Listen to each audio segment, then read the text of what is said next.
शेख साहब, चंद रोज पहले तक तो आप चैलेंज कर रहे थे ऑपोजिशन को कि आप एपीसी करके दिखाएं, आप इकट्ठा होकर दिखाएं, लेकिन अब ऑपोजिशन ने एपीसी भी कर ली है। नवाज शरीफ साहब ने खिताब भी किया, वहां पर बाकायदा उन्होंने मूवमेंट का एक लाए अमल दे दिया है, जिसका पहला जलसा गुजरावाला में 16 तारीख को होना है। तो क्या अब आपकी हुकूमत क्या कोई खतरा महसूस कर रही है, कोई प्रेशर और दबाव महसूस कर रही है ऑपोजिशन की इन तहरीक से? कोई दबाव नहीं है, कोई प्रेशर नहीं है। 31 दिसंबर तक मैंने कहा था कि ये जलसा जुलूस खेलेंगे। 20 फरवरी मेरी डेट है, झाड़ू फिर जाएगा। इनको बहुत बड़ी बेवकूफ़ी है इनकी। ये कोरोना भी फैलाएंगे और खुदा ना खास्ता कोई दहशतगर्दी का वाकया हो सकता है, मेरे साथ भी हो सकता है, अपोजिशन के साथ भी हो सकता है। इन्फ्लुएंस एजेंट इंडिया के इस मार्केट में फ्लोट हैं। पहले वो चेलम पे करना चाहते थे, वो पकड़े गए। सो इनको बड़ी गलतफहमी है कि इन जलसों से इमरान खान जा रहा है। नहीं जा रहा। जाओ, जलसे करते रहो, रैलियां करते रहो, तुम्हारा राइट है। लेकिन अगर आपने कानून को हाथ लिया तो कानून तुम्हारे साथ हाथ करेगा, लंबा हाथ करेगा, 2 गज का लंबा हाथ करेगा ना। जरूर जलसा करो, ये आपका राइट है। जुलूस जरूर निकालो, कोरोना फैलाओ जितना फैला सकते हो इस मुल्क में। खुदा न खास्ता इन सब को मास्क देना, जो वहां मास्क का इंतजाम करें।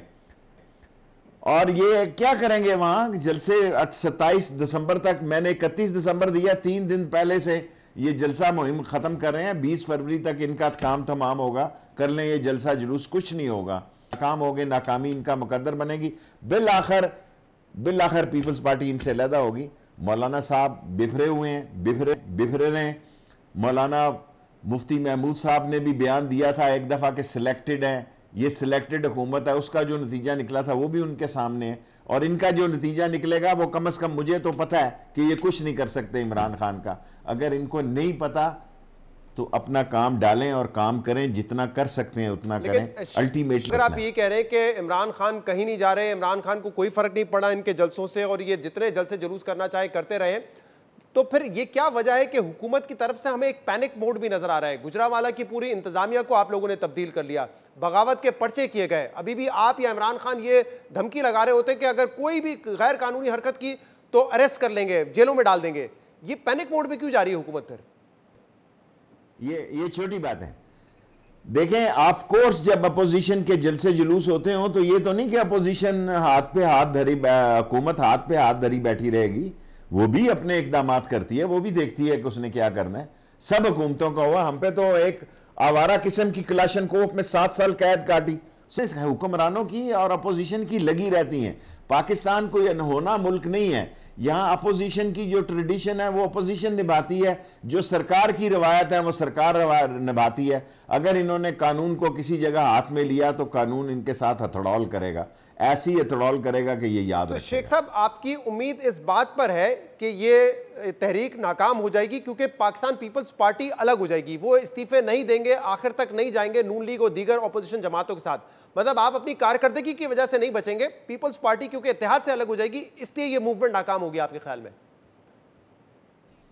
देखें, मैं तो बात कर रहा हूं रिजाइन के लिए सिंध से वो नहीं देंगे, बाकी जलसे करते रहिए। अल्टीमेटली इन्होंने आपस में इलेक्शन, इन्होंने भी लड़ना है, हमने भी लड़ना है, इन्होंने भी लड़ना है। ये नहीं है कि नून लीग और पीपल्स पार्टी आपस में इलेक्शन नहीं लड़ेगी। ये नहीं है कि सिंध में तहरीक इंसाफ और पीपल्स पार्टी इलेक्शन नहीं लड़ेगी। ये नहीं है कि फजलुर रहमान केपीके में इलेक्शन नहीं लड़ेगा और तहरीक इंसाफ। देखिए, ये हरीफ पार्टियां हैं और ये इसलिए इकट्ठी नहीं हुई कि ये इलेक्शन में जा रही हैं। ये इमरान खान से डरी हुई पार्टियां हैं कि इमरान खान को ज्यादा टाइम मिल गया। अगर इमरान खान ने ये महंगाई और ये जो शॉर्टेज है चीनी की और जो शॉर्टेज है आटे की, इसको सॉल्व कर लिया तो इमरान खान पे तो कोई चोरी करप्शन का इल्जाम नहीं है। ये सारे इल्जाम तो इन पे जाते हैं। और जो जुबान नवाज शरीफ ने इस्तेमाल की है, मेरा करप्ट, डिसऑनेस्ट, स्लगिश और मफरूर बुज़दिल लोग, मुजरम लोग, वो पाक फौज पे इल्जाम लगाते हैं, जो इस मुल्क में जमहूरियत की अलामत है आज, जो इस मुल्क में इस्तेकाम की अलामत है, जो इस मुल्क में जिंदगी की अलामत है, जिसने कोरोना को हैंडल किया, जिसने टिड्डी दिल को हैंडल किया, सैलाब को हैंडल किया, फाटा को हैंडल किया, ML1 बनवाने के लिए, सी पैक के लिए। आज ML1 बन रहा है तो इमरान खान और कमर जावेद बाजवा की वजह से बन रहा, वरना इन शोरों की मौजूदगी में कुछ होता है? लेकिन आपने ये दुरुस्त अगर का लफ्ज इस्तेमाल किया कि अगर आटे की कीमत कम कर दी, अगर चीनी और आटे की शॉर्टेज खत्म कर दी तो फिर क्या होगा? क्योंकि अगर अब तक हुआ नहीं है और इस पर मैं तफसील से आगे जाके बात करूंगा, लेकिन जैसे अभी आप कह रहे हैं कि इमरान खान कहते हैं कि इंडिया का बयानिया है जो कि नवाज शरीफ बोल रहे हैं, इंडिया के कहने पे ये सब कुछ किया जा रहा है। आपने भी कल कहा कि पाक फौज से लड़ाई जो है वो पाकिस्तान के दुश्मनों के कहने पे नवाज शरीफ कर रहे हैं। ये बातें आप लोग तो कर रहे हैं, लेकिन आर्मी चीफ कमर जावेद बाजवा साहब ने कल बड़ा इंपॉर्टेंट बयान दिया था। उन्होंने तो ये कहा था कि जो इस किस्म की तनकीद होती है वो मुहब्बे वतन लोगों की तरफ से होती है और उस तनकीद पर हमें तवज्जो देनी चाहिए, उनकी बात सुननी चाहिए और जहां इस्लाह की जरूरत हो इस्लाह करनी चाहिए। तो वो ये कह रहे हैं कि इस्लाह होनी चाहिए, जहां जरूरत हो बात सुननी भी चाहिए लोगों की। लेकिन आप लोग कहते हैं इंडिया का एजेंडा है, इंडिया के कहने पर नवाज शरीफ ये कर रहे हैं। देखें, हमने जो सुनी है वो शायद अपने अंदाज से सुनी हो, आपने जो सुनी हो वो अपने अंदाज से सुनी हो। वो ऑफ कोर्स वो लोगों को इख्तिलाफ राय का हक है। हम खुद कह रहे हैं कि हमारे खिलाफ जलसा करें, हमारे खिलाफ जुलूस करें, बाद में आपने टूटना है। ये देखें, मुफ्ती महमूद ने भी कहा था सिलेक्टेड गवर्नमेंट है, उसका जो नतीजा निकला, अगर खाना जंगी की सूरत हाल पैदा हुई, अगर कोरोना फैला, दहशत गर्दी, देखें मैं खुद अपने आप को 3 दफा दहशत गर्दी का शिकार हुआ हूं और अब भी मेरी जान खतरे में है। 4 महीने में कोई भी शख्स मारा जा सकता है मेरे समेत।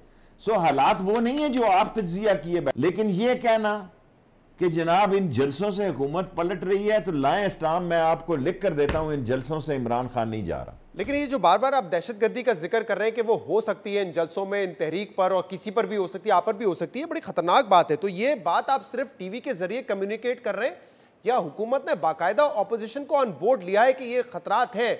अगर तो ये जेन्युइन खतरात हैं तो आपका फर्ज नहीं बनता कि ऑपोजिशन को ऑन बोर्ड लें इस पर? मैं एक वोट का वजीर हूं, मैंने कौम को कम्युनिकेट कर दिया है। मेरी पाकिस्तान की सबसे बड़ी पार्टी है टीवी पर, वरना मेरा दूसरा कोई मेंबर नहीं है, ना मेंबरशिप है। मैं सारी कौम को बता रहा हूं कि इनका एजेंडा खौफनाक है। इमरान खान को उतारना और पाकिस्तान इमरान खान को आगे लेके जाना चाह रहा है, ये इनका राइट है। ये कहें कि वो आगे लेकर नहीं जा रहा, ये इनका राइट है। ये कहें कि महंगाई और है, लेकिन ये कहना कि ये जलसे जो हैं 29 अक्टूबर के 27 तक इन्होंने आखिरी जलसे रखे हैं, 4 महीने ये गंद डालेंगे, किसी जगह गंद पड़ गया तो ये मुल्क खाना जंगी का शिकार हो गया और खाना जंगी की इजाजत नहीं दी जा सकती। शुक्र करें 40वां गुजर गया, एक इंडियन इन्फ्लुएंस टीम पकड़ी गई 12 कौ से, वरना वो तो उलमा को कत्ल शहीद करना चाहती थी, सुन्नी और शिया उलमा को शहीद करना चाहती थी। वो उनका एजेंडा क्या था? कल आदल को नहीं मारा इन्होंने, आदल खान साहब को शहीद किया कल इन्होंने। ये सारा इंटरनेशनल एजेंडा है। इस मुल्क में इस्तेकाम के खिलाफ साजिशें और नवाज शरीफ इस इस्तेकाम के खिलाफ आलाकार के तौर पर इस्तेमाल हो रहे हैं। यह आप बहुत बड़ा इल्जाम लगा रहे हो और आपको नहीं लगता कि इस तरह की बातें करने में एहतियात होना चाहिए? आप कह रहे हैं कि जो इंटरनेशनल एजेंडा है पाकिस्तान को बदअमनी फैलाने का, इंतशार की तरफ ले जाने का, और उसमें नवाज शरीफ अलाकार बन रहे हैं, चाहे वो इंटरनेशनल एजेंडा हो या फिरका वाराना चीज़ हो, क्योंकि आप लोगों ने भी एहतजाज किया था और उस वक्त भी इसी किस्म की बातें होती थी कि आप इंतशार फैलाना चाहते हैं। तो कम से कम इससे गुरेज नहीं करना चाहिए कि वो अलाकार बन रहे हैं दुश्मनों के हाथों फिरका वारियत फैलाने के लिए? और उसने पाक फौज के खिलाफ क्या तकरीर की? वो गेट नंबर 4 की पैदावार है। गेट नंबर 4 में रिंग के दाखिल होने वाला इंसान फौज के खिलाफ बात करता है, उसको शर्म नहीं आती? उसका था कौन? वो काउंसलर मुंतखब हुआ, वो स्टूडेंट लीडर बना, वो कभी एमपीए बना, वो तो बराह रास्त फौज की पैदावार बना। एक्साइज एंड टैक्सेशन का जनरल जिलानी की जूतों की तफैत वो वजीर बना, वो जियाउल हक के जूते चाट कर यहां तक पहुंचा। ये जियाउल हक की वर्दी है जो कमर जावेद बाजवा ने पहनी हुई है, उसी तरह बिल्ले लगे हुए हैं, उसी तरह खाकी है, उसी तरह एक इदारा है। और ये वही इदारा जिसने आप जैसे निकम्मे, नकट्ठुओं, नलायकों, मफरूरों, मुजरमों, बुज़दिलों और जेल के भगौड़ों को इतनी इज्जत दी कि नफे से कहते मैं तो 3 दफा प्राइम मिनिस्टर बना था। आप बुज़दिल लोग, भगोड़े, जेलों के भगोड़े, आप तो कोशिश कर रहे थे किसी जगह मरियम भी मैनेज हो जाए। 10 महीने तक नवाज शरीफ साहब आपने कोशिश की, जब देखा खान स्टैंड ले गया ये नहीं है, आप फट पड़े, आपका अंदर का गंद बाहर आ गया। आपने जो गलती की है, ये गांठें आप दांतों से खोलेंगे। ये मेरा इंटरव्यू रिकॉर्ड रख लेना नवाज शरीफ साहब, किसी गलत फहमी में ना रहें, किसी गलत फहमी में ना रहें। जिस खुंडी पे आप बोल रहे हैं वो खुंडी कोई खुंडी नहीं है, ये कई दफ़ा पाकिस्तान के अंदर अंदर अदम इस्तेकाम के लिए इस्तेमाल हुई है, नाकाम हुई है। शेख बात तो करें, लेकिन मुझे ये बताइए, जो आप कह रहे थे कि नवाज शरीफ साहब 10 महीने तक खामोश रहे, कुछ अरसे पहले आपने हमारे प्रोग्राम में ये कहा था कि नवाज शरीफ साहब बाहर डील करके गए, अग्रीमेंट करके गए कि उनको कोई एतराज नहीं है, इमरान खान अपनी हुकूमत 5 साल मुकम्मल करें। ये जरा बयान सुन लीजिए, इसके बाद मैं इस पर सवाल करूंगा आपसे। नहीं समझता कि इमरान खान कहीं जा रहा है, और जो नवाज शरीफ वहाँ बैठा है वो गारंटी दे के गया कि 5 साल तक इमरान खान के रहने में उसे कोई इतराज़ नहीं। तो अब इतने हालात कैसे बिगड़ गए हैं शेख रशीद साहब? अगर आप कह रहे हैं कि वो एग्रीमेंट करके गए थे कि कोई एतराज़ नहीं है, 5 साल मुकम्मल करें इमरान खान, अब वो पूरी हुकूमत के खिलाफ तहरीक चलाना चाहते हैं, हुकूमत गिराना चाहते हैं, ये हुआ क्या है फिर? मैंने ये नहीं कहा कि 5 साल के लिए एग्रीमेंट, मैंने कहा ये सब चीज़ें एक मैनेज होके गई हैं। इसका जो सेकंड पार्ट था उस पर काम नहीं हुआ।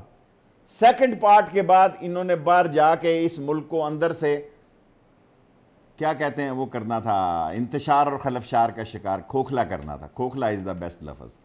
सो मैं ये मानने के लिए तैयार नहीं हूँ। मैंने खुद कहा कि नवाज शरीफ को बाहर जाने दो, मैंने उनको वोट दिया, क्योंकि मेरे ख्याल में भी एक बंदे की 70-72 साल उम्र है। मैं कोरोना से उठा हूँ, मैं फिट नहीं हूँ जी, मुझे रोज़ तीसरे चौथे दिन डॉक्टर को दिखाना पड़ता है।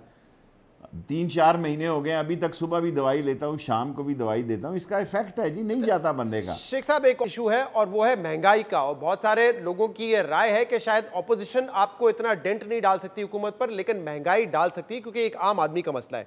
अब 8-9 महीने पहले आपने एक प्रोग्राम में ये बात कही थी कि महंगाई एक बहुत बड़ा इशू है और ये हमारी नाकामी है। आपने क्या कहा था, जरा सुनिए।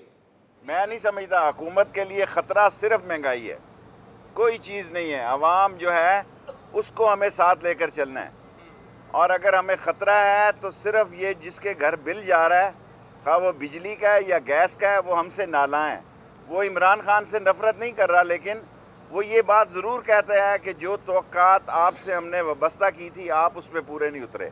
अब शेख साहब, ये 8-9 महीने पहले आपने बयान दिया, वजीर आजम कई मरतबा नोटिस ले चुके हैं महंगाई का, कहते रहे हैं कि हमने कभी कमेटी बना दी है, कभी तमाम हम रिसोर्सेज को इस्तेमाल करेंगे ताकि महंगाई को कम किया जाए, लेकिन अब तक ये महंगाई आपके कंट्रोल में आई नहीं है। इसकी वजह क्या है? देखें, कोशिश तो पूरी की जा रही है, लेकिन ये मैं तस्लीम करता हूँ कि महंगाई हमारी दुश्मन है। ये बात मैं एक सीट का वज़ीर हूँ, आप किसी और वज़ीर से पूछ लें, मैं कैबिनेट में भी कहता हूँ। मैं ये बयान ये जानते हुए भी कि इमरान खान ये प्रोग्राम देखता है और बाद में वो मुझे टेक्स्ट करते हैं कि आपने गलत बात की है, लेकिन मैं तो दयानतदारी से समझ रहा हूँ कि महंगाई हमारी दुश्मन है। इस दुश्मन का हमने गला घोंटना है, और इस साल में इसका हमने गला घोंट दिया। इमरान खान के साथ लोगों को नफ़रत नहीं है, इख्तलाफ ज़रूर हो गया है इस महंगाई से। इमरान खान की ज़ात और पर्सनैलिटी पे कोई इल्ज़ाम नहीं है, हमारी कारकर्दगी पे है कि हमने इस महंगाई को बढ़ने दिया, और इस साल के अंदर हमने इसको ना रोका तो ये हमारे ख़िलाफ़ और बढ़ेगा। फिर मेरा ख्याल है जलसों और जुलूसों से ज़्यादा हमने अपने ख़िलाफ़ आवाम को ख़ुद एक राय आमा बना दी है। सो इसका हमें कला कमा करना, और इंशाल्लाह इमरान खान करेगा और 5 साल पूरे करेगा इमरान खान। अगली दफ़ा इमरान खान साहब टेक्स्ट करें आपको कि आपने गलत बात की, तो आप उन्हीं के ट्वीट्स बता दीजिएगा जिसमें वो खुद एतराफ़ करें कि महंगाई एक बड़ा मसला है। और दूसरा, जो आप कह रहे हैं कि इमरान खान साहब की ज़ात पे इल्ज़ाम नहीं हो, वो तो एक अलग मसला है ना, लेकिन एक आम आदमी तो ये देखता है कि उसके किचन का बजट कितना बढ़ गया पिछले 2-3 सालों में महंगाई की वजह से। और आप कह रहे हैं कि कोशिशें कर रही है हुकूमत, लेकिन कोई फ़ायदा नहीं हो रहा। तो क्या आप समझते हैं कि हुकूमत, क्योंकि पहली दफ़ा आई है, लोगों की ना तजुर्बेकारी है, जिसकी वजह से उनको ऐसा लगता है कि समझ ही नहीं पड़ा कि इस महंगाई पर काबू कैसे पाना है, मैकेनिज्म क्या है महंगाई पर काबू पाने का, ये उनको समझ नहीं आ रही है? देखें, हमें बहुत सारे वज़रा पहली दफ़ा हैं, ना तजर्बाकारी। इमरान खान ने सीखा है बहुत कुछ, और अब वो ज़रूर इस पे काम करेगा। अगर कोई ये समझ रहा है कि इमरान, जो बात उन्होंने जलसे में करनी है ना, वो टीवी में 40 दफ़ा हो रही है जी। मैं आपको इंटरव्यू, मैं टीवी देखता नहीं, 3 दफ़ा मैंने ख़बरें आई हैं 2-3 बजे से लेके, और मैंने 4 बजे तक ख़बरें देखी हैं। ख़बर शुरू ही इस बात पे हो रही है, टमाटर का ये भाव है, अदरक का ये भाव है, लहसुन का ये भाव है, घी का ये भाव है, आटे का ये टॉप स्टोरी है आज की। मैं बता रहा हूँ, कल की बात। क्या इमरान खान टीवी नहीं देख रहा जी? हालांकि मैं उनसे कहता हूँ आप इतना टीवी मत देखा करें। कई दफ़ा मैंने इमरान खान को कहा, वो फ़ोन में भी लगे होते हैं, टीवी देखते हैं। मुझे तो देखना नहीं आता कैसे लोग फ़ोन पर टीवी देखते हैं। सो ये बात हमारे ख़िलाफ़ जाती है। मैं आपके सामने बरमला इतराफ़ करता हूँ, अगर नहीं करूँगा तो मेरा ख्याल है मैं इमरान खान के साथ भी सिंसियर नहीं हूँ, अपनी ज़ात के साथ भी और कौम के साथ भी सिंसियर नहीं। अच्छा, शेख इमरान खान साहब ने ट्वीट किया कि अगले हफ्ते से हम बाकायदा कार्रवाई करेंगे, तमाम जो रियासती रिसोर्सेज हैं उनका इस्तेमाल करेंगे ताकि महंगाई पर काबू पाया जा सके। आज उन्होंने ट्वीट किया है कि अब टाइगर फोर्स की जिम्मेदारी लगाई है। वैसे ये पहले भी कह चुके हैं कि वो चेक करेंगे ये दाल, आटा, शुगर, घी की प्राइस कितनी है उनकी लोकेलिटी में, और फिर वो टाइगर फोर्स जो है पोर्टल पर डालेगी और फिर उस मसले को हम हल करने की कोशिश करेंगे। आपको लगता है कि टाइगर फोर्स के जरिए महंगाई पर काबू पाया जा सकता है? देखें, एक प्राइम मिनिस्टर, उसकी सोच है कि अपनी पार्टी से वो कर सकता है तो करे, करना है उसको। अगर ये नहीं करना तो हमारे लिए मसाइल हैं। लोग इमरान खान की रिस्पेक्ट करते हैं, उसको ऑनेस्ट और उसको दयानतदार वज़ीर आज़म समझते हैं, लेकिन साथ साथ महंगाई का वो तड़का भी लगाते हैं। हम रोज़ लाल हवेली में बैठते हैं, हम वो वज़ीर नहीं हैं जो वोट लेके घरों से भाग जाते हैं। लोग हमें आके बातें करते हैं दवाइयों के। क्या आप यकीन करेंगे कि इस कैबिनेट मीटिंग में भी मैंने दवाइयों की जिक्र की है। बल्कि फैसल को मैंने कहा कि यार तुमने वोट नहीं लेने डॉक्टर फैसल साहब, अगर वोट लेने हो तो इंसान की ये सूरत हाल नहीं होती। लोग बिल लेकर आते हैं, जी ये शेख साहब ये देखें ना मेरी माँ बीमार है, दवाई नहीं ले सकते, पिछले महीने ली थी ये भाव थी। फिर हमारे उस तरह भी तो है ना लोग, निज़ाम, हमारा निज़ाम भी ऐसा है कि ज़रा सी छूट मिल जाए तो फिर ये शरगुल्ले उड़ाते हैं। मैं कहता हूँ शहजाद, अल्लाह को मैंने जान देनी है, बेशक कोई मुझे बुरा समझे, बेशक मेरे बारे में जो मर्ज़ी राय कायम की जाए, मैं कैबिनेट में ये सारी बातें कहता हूँ। इसके अलावा मैं डिस्कशन में हिस्सा नहीं लेता। गरीब की बात पे मैं बोलता हूँ और बोलता रहूँगा, चाहे कुछ ही क्यों ना हो। नहीं, अच्छी गरीब की बात बोलनी भी चाहिए, यही मेरे ख्याल से सियासतदानों की अवलीन जिम्मेदारी भी है। लेकिन देखें, आप बेशक एक सीट हो आपकी पार्टी के पास, लेकिन आपका तजुर्बा इस कैबिनेट में सबसे ज्यादा है, दूसरे वज़रा से ज्यादा आप तजर्बेकार हैं। तो क्या आप इमरान खान साहब को बताते हैं कि ये टाइगर फोर्स का काम नहीं है कि महंगाई पे कंट्रोल पाए, ये तो इंतजामिया का काम होता है? यानी कि अगर मिसाल के तौर पे हमने किस माजी की हुकूमत में देखा है कि अगर महंगाई पे कंट्रोल पाना है तो कोई फोर्स बना दे, ये तो इंतजामिया का काम है। रियासत की अव्वलीन जिम्मेदारियों में से ये है कि आपने शॉर्टेज क्रिएट नहीं होने देनी, आपने डिमांड और सप्लाई को मैनेज करना है, आपने कीमतों को कम रखना है। इसके लिए टाइगर फोर्स काम कर सकती है, इस पर मशवरा नहीं देते आप इमरान खान साहब को? देखिए, मैं उसका साथी हूँ, मैं तरीके और सलीके से कह सकता हूँ। इस वक्त टीवी पे कहूँगा तो मुनासिब बात नहीं है ना, फिर आप यही चलाते रहेंगे कल दिन तक, परसों तक। आपको तो कोई वीक पॉइंट मिल जाए तो आप उसको छक्का मारेंगे। मैं समझता हूँ कब बात करनी है, कहाँ करनी है, और मैं आपको ये कमिटमेंट देता हूँ कि जितनी अकल अल्लाह ने मुझे दी है, मैं इमरान खान तक ये बातें करता हूँ। और बाज़-औक़ात तो अगर मेरे टाइम ज़्यादा हो जाए, 6-7 दिन हो जाए, तो सीढ़ियों में भी ये बातें कर देता हूँ कि ये बात इस तरह ठीक नहीं है, बेहतर है अगर आप इस तरह मेहरबानी करें और ये इस तरह हो जाए।